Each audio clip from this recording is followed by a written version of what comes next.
Sampurasun. Selamat datang di channel alur cerita film BL8 Movie. Apa kabar kalian semua? Semoga kalian dan keluarga terus diberikan kesehatan. Di video kali ini, saya akan bercerita tentang seorang mantan keamanan cyber Amerika yang sakit hati dengan negaranya sendiri karena memberikan ide dan gagasan yang menurut negaranya tidak pantas. Dia pun memiliki dendam terhadap negaranya tersebut, sehingga memutuskan untuk menghancurkan negaranya dengan menjadi seorang Black Saber. Dan inilah dia, Live Free or Die.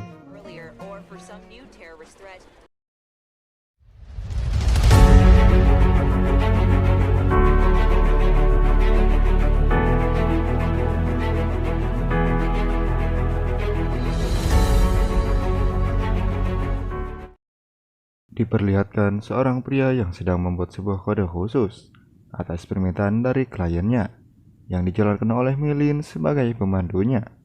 Dalam perintah tersebut juga disebutkan bahwa hacker yang berhasil menyelesaikan tugasnya itu, maka dia akan mendapatkan imbalan hingga $50.000. Namun sialnya bukan hadiah yang didapat, melainkan sebuah ledakan besar yang berasal dari visi yang mereka gunakan.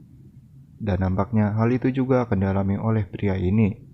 Dia bernama Farrell Matthew, yang sudah menyelesaikan tugasnya dengan sangat baik. Di waktu bersamaan, kantor cyber FBI juga mengalami serangan cyber yang membuat semua perangkat mati.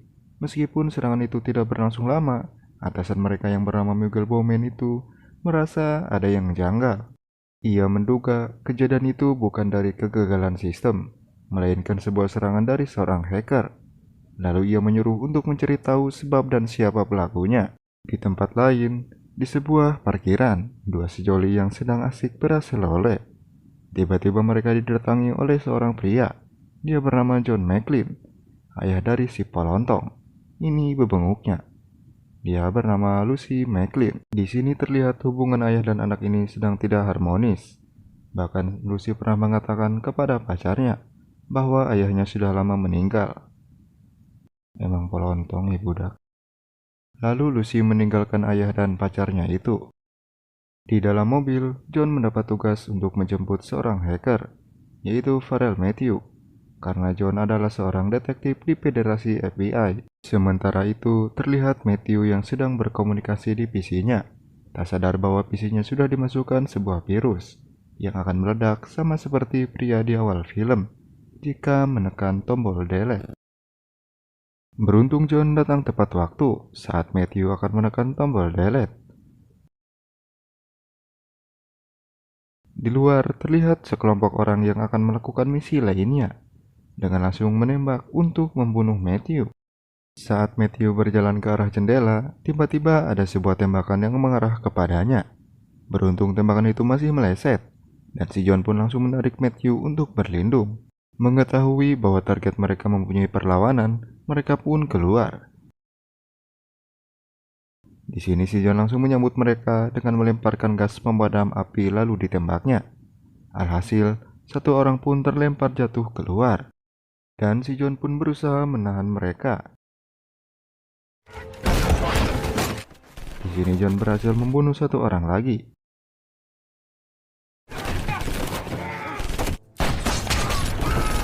Saat John bersembunyi, di sini John menembak ke segala arah, dan hoki satu abad sekalipun terjadi, karena sebuah miniatur terjatuh ke arah tombol delete komputernya Matthew, dan ledakan pun terjadi. Lalu mereka bergegas keluar apartemen itu dengan menggunakan sebuah mobil. Terlihat seseorang mengejar mereka sambil melompati bangunan dengan sangat lihai. Kita panggil saja si parkur. Saat si parkur akan menembak, John langsung membelokkan mobilnya dan membuat si parkur terlempar. Dan mereka pun langsung melanjutkan perjalanan. Di sini si parkur melapor kepada bosnya bahwa ia gagal membunuh Matthew. Dan inilah dia pria di balik serangan cyber ke Federasi FBI. Dia adalah Thomas Gabriel. Lalu Thomas menyuruh untuk melacak lokasi Matthew menggunakan helikopter. Sementara itu, tim yang lain sedang melakukan peretasan pada sistem kendali lalu lintas di Washington, yang membuat kondisi jalanan itu terlihat kacau. Hingga di persimpangan, mobil John tiba-tiba ditabrak oleh kendaraan lain. Lalu John menyadari bahwa mereka sedang diintai oleh seseorang dari kejauhan. Kemudian John memutuskan untuk berjalan kaki menuju kantor FBI. Tak sampai di situ, Thomas kemudian menyuruh untuk menyalakan sistem M-Trax, yaitu sebuah alarm darurat di kantor FBI, yang membuat semua orang dievakuasi keluar. Lalu Thomas juga melakukan serangan kedua, yaitu dengan mengubah tampilan bursa saham menjadi turun semua. Tibalah John di kantor FBI. Di sana, tiba-tiba saluran televisi menampilkan sebuah video acak yang berisi kecaman terhadap sistem keamanan, yang menurut si Thomas tidak berguna. Bahkan Thomas mengatakan bahwa nasib Amerika ada di tangannya. Setelah tayangan itu, Matthew langsung mengetahui jenis serangan si hacker tersebut, yaitu Fire Sale, sebuah serangan yang ditujukan untuk seluruh infrastruktur nasional melalui 3 tahap. Yang pertama, dengan merusak sistem transportasi, kedua, mengacaukan sistem keuangan dan telekomunikasi, dan yang ketiga, dengan mengacaukan semua sumber daya di negara tersebut. Lalu John mengatakan pada Bowman bahwa peranan Matthew sangatlah penting dalam kasus ini. Setelah itu, Bowman menyuruh untuk membawa Matthew ke kantor FBI yang ada di Homeland. Di dalam mobil, Matthew mengungkap apa yang sebenarnya terjadi, di mana ia dan beberapa hacker lainnya telah ditipu oleh sebuah organisasi yang dipimpin oleh Thomas, yang mengaku sebagai perusahaan yang sedang melakukan pengembangan terhadap sistem algoritma mereka. Namun yang terjadi malah sebaliknya, karena pekerjaan yang telah mereka selesaikan justru dijadikan jalan untuk meretas sistem negara. Lalu kemudian terdengar suara dari radio yang memberikan arahan jalan untuk mereka. Namun Matthew yang merasa tidak asing dengan suara tersebut, menyadari jika itu merupakan suara dari sosok wanita yang selama ini sudah memberikan perintah kepadanya. John pun langsung mengambil telepon radio tersebut dan mulai berbicara dengan Thomas, pemimpin organisasi itu. Di sini Thomas nampaknya mengetahui profil dari John, dan dari sini juga terungkap bahwa John bercerai dengan istrinya yang bernama Holly Gennaro. Lalu Thomas juga meretas tabungannya John dan mengosongkan saldo dari rekening banknya, dan kemudian menyuruh John untuk menembak mati Matthew di sana dengan jaminan akan melunasi seluruh hutangnya. Namun John yang kalem dan taat pajak tak mengubrisnya. Tak lama mereka mendapat serangan dari helikopter yang dikirim Thomas.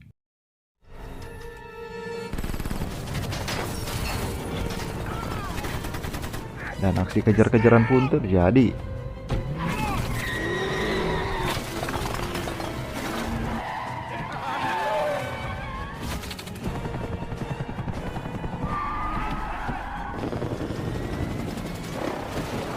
John dan Matthew akhirnya berlindung di sebuah terowongan.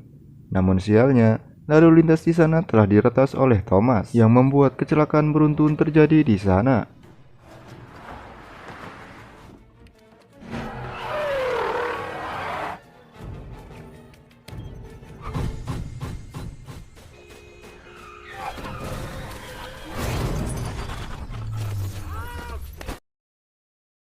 Dan John yang menyadari helikopter telah menantinya di ujung terowongan, lalu memutuskan untuk menabrakkan mobilnya tepat ke arah helikopter tersebut. Dan helikopter itu pun hancur.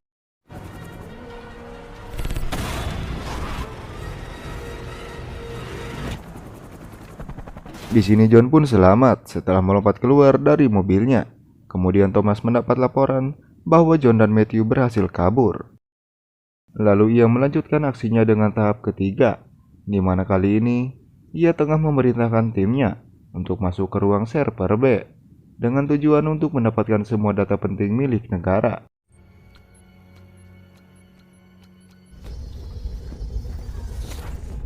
Lalu Thomas juga meminta Lynn untuk menyamar menjadi anggota FBI dan menuju ke lokasi yang telah ditentukan.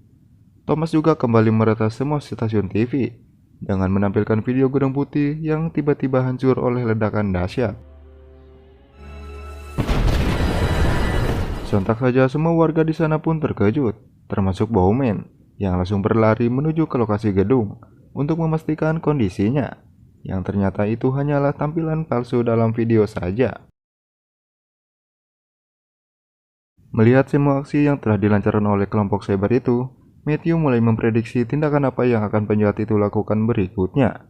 Matthew berkata, kemungkinan besar mereka akan melakukan aksi secara langsung ke semua sistem yang ada di negara itu, tanpa bergerak melalui dunia maya lagi. Hanya berbekal HP, John dan Matthew berhasil menemukan lokasi pembangkit listrik yang diyakininya akan menjadi target dari kelompok cyber itu, karena Thomas berniat untuk mematikan sumber daya listrik di negara tersebut. Menyadari hal itu, John dan Matthew pun OTW ke sana menyusul mereka. Lynn dan rekannya menyamar sebagai FBI, telah lebih dulu sampai di pusat pembangkit listrik. Alhasil John dan Matthew pun langsung disambut dengan kontak senjata yang disertai dengan perkelahian.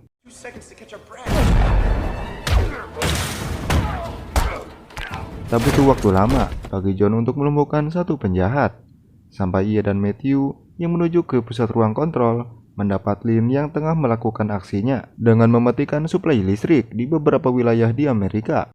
Lynn yang sempat berkutik ketika ditodong pistol oleh John justru melakukan perlawanan.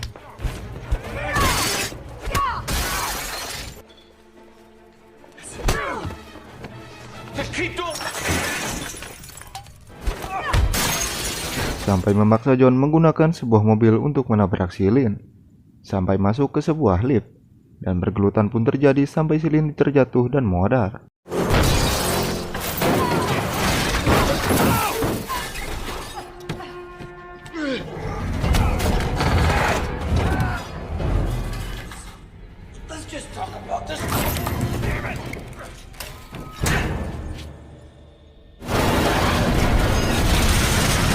Thomas yang menyadari bahwa Lynn sudah tewas, kini memutuskan untuk mengalirkan semua gas dari pipa bawah tanah untuk mengarah ke lokasi John dan Matthew.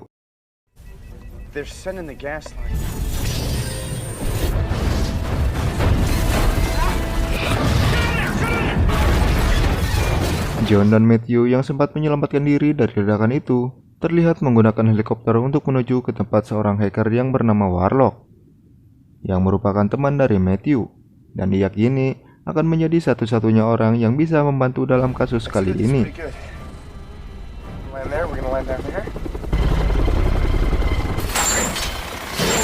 Dengan menggunakan keahliannya, Warlock dengan cepat langsung menemukan sebuah lokasi di Woodland yang diyakininya sebagai markas Thomas. Sementara Thomas yang menyadari adanya pihak yang telah masuk ke dalam sistemnya, langsung memerintahkan bawahannya untuk menemukan siapa sosok tersebut. Dan ia yang kini mengetahui adanya John dan Matthew di sana, langsung mengancam detektif senior itu dengan memperlihatkan kondisi Lucy yang tengah terkurung di dalam sebuah lift. Sementara Lucy yang sempat ketakutan karena lift yang macet, kini terlihat tengah menghubungi polisi untuk meminta pertolongan. Namun sialnya, justru Thomas yang mengangkat telepon tersebut. Thomas bahkan menyuruh anak buahnya agar berpura-pura menjadi agen FBI untuk menyelamatkan Lucy dari dalam lift. Mengetahui nyawa putrinya tengah terancam, John dan Matthew pun langsung menuju ke markas Thomas. Sementara itu, Thomas yang merasa kesal dengan keadaannya saat ini, malah menghabisi sebagian besar anak buahnya, yang dinilainya tidak dibutuhkan lagi. Setibanya di markas si Thomas, John dan Matthew langsung masuk melalui saluran ventilasi. Kemudian Matthew menyalakan sistem alarm yang membuat FBI mengetahui lokasi keberadaan Thomas dan komplotannya. Ternyata tempat markas Thomas saat ini merupakan bangunan milik NSA yang telah dirancang dan dibangun oleh Thomas semasa masih menjabat sebagai kepala programmer. Satu persatu anak buah Thomas mulai ditumpahkan oleh John.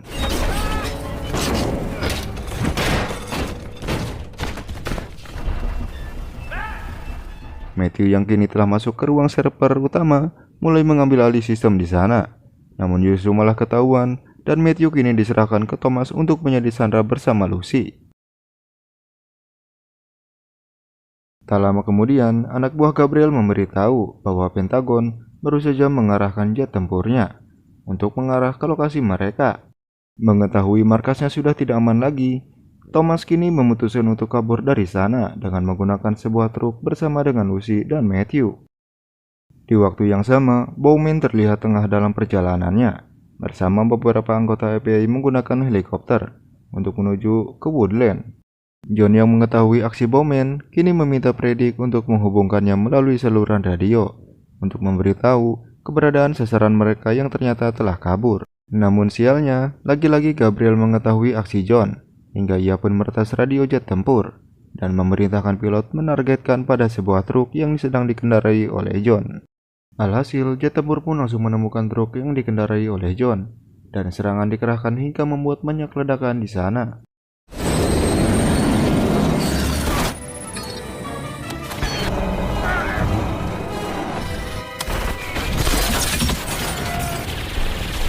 Beruntungnya John masih tetap selamat.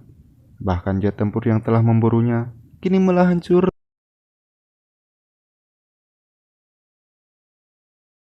Kembali ke Matthew, ia yang sempat mengambil alih sistem dengan mengembalikan seluruh uang hasil retasan Thomas di markasnya. Justru kini disuruh Thomas untuk mengembalikan semua uang yang telah dikuncinya.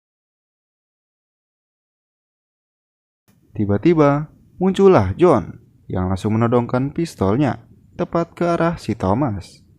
Sial bagi John, justru ia tertembak lebih dulu dan membuatnya kini malah disekap oleh Thomas.